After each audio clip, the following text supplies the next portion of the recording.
दिल्लीतल्या संसदेच्या पावसाळी अधिवेशनाच्या शेवटच्या आठवड्याला आजपासून सुरुवात होतीये।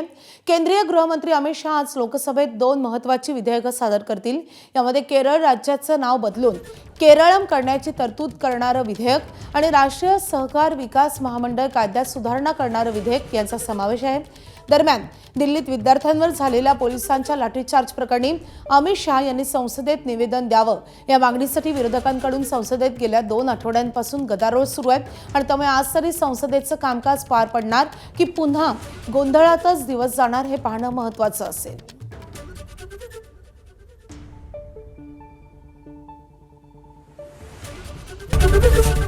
एबीपी माझा, उघडा डोळे बघा नीट।